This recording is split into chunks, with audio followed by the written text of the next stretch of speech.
Now that they were close up, Fawn could see that his lips were scarred, a common feature for those that call themselves eaters.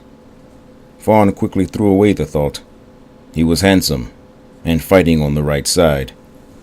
She decided to actually let him make a mistake before she threw him away. However, Second the Edge did not make mistakes. The man seemed to have a perfect answer or retort to all of Fawn's questions. She was attracted, but the seamless conversation was somehow annoying to her. He hardly took any time to think before he spoke back. It was as if he was some actor that had been rehearsing for this moment for years. "It's like you're reading my mind," Fawn said. Second shook his head. "Your eyes," Second said. What are they saying now?" she said. "Close to last call. Still buzzed.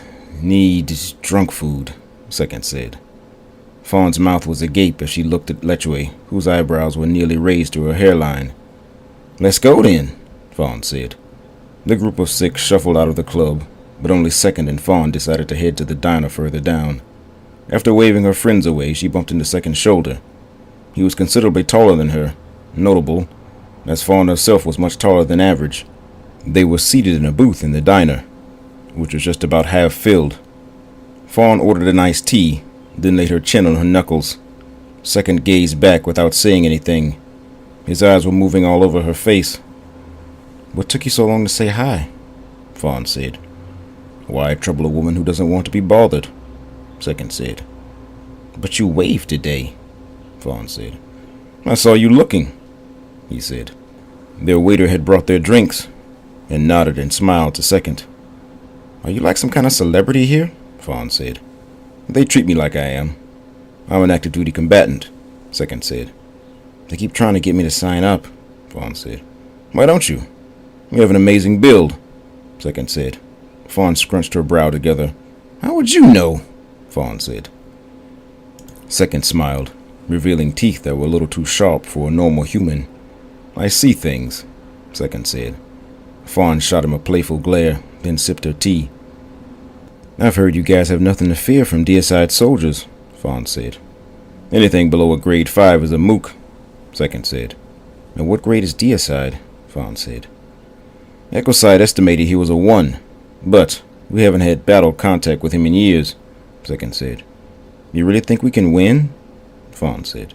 Second leaned back. "Of course," he said. Fawn raised a questioning eyebrow. "Don't fall into the trap of believing your enemies are complete monsters," he said. "What the hell does that mean?" "Deicide is playing by a set of rules as well," Second said. "If he wasn't, we'd already be dead. Haven't you ever wondered why he would just allow us to leave?" Slowly, Fawn's chest began to sink, like a hole had been cut into the bottom of her heart. For months she had lived on this ship trying to find a good reason not to fight. Even if Deicide's concern for her was an act, what purpose would it actually serve? Alpha was only a lieutenant, one of millions. The man could not possibly meant that much to him. Still, whatever crude system of values Deicide was working with, Fawn was appreciative. "Why do you fight?" Fawn said. "Because no one deserves to be used that way," Second said. "He's forcing them to sell their lives to him, just so they can live on his terms." Fawn nodded to the man's answer, but she thought that it may have had more to do with some sort of penance. Like so many other soldiers on board, Second had fought alongside Deicide, and knew the man personally. Yet he did not hate him, as the lionesses did. She guessed that was the reason why he had seemed so determined to free the civilians, because he had placed Deicide on the throne. Everyone she met seemed to have some sort of bitter history with the noble, and they all blamed themselves, as if Deicide could not help being what he was. Fawn would eventually learn that this was true.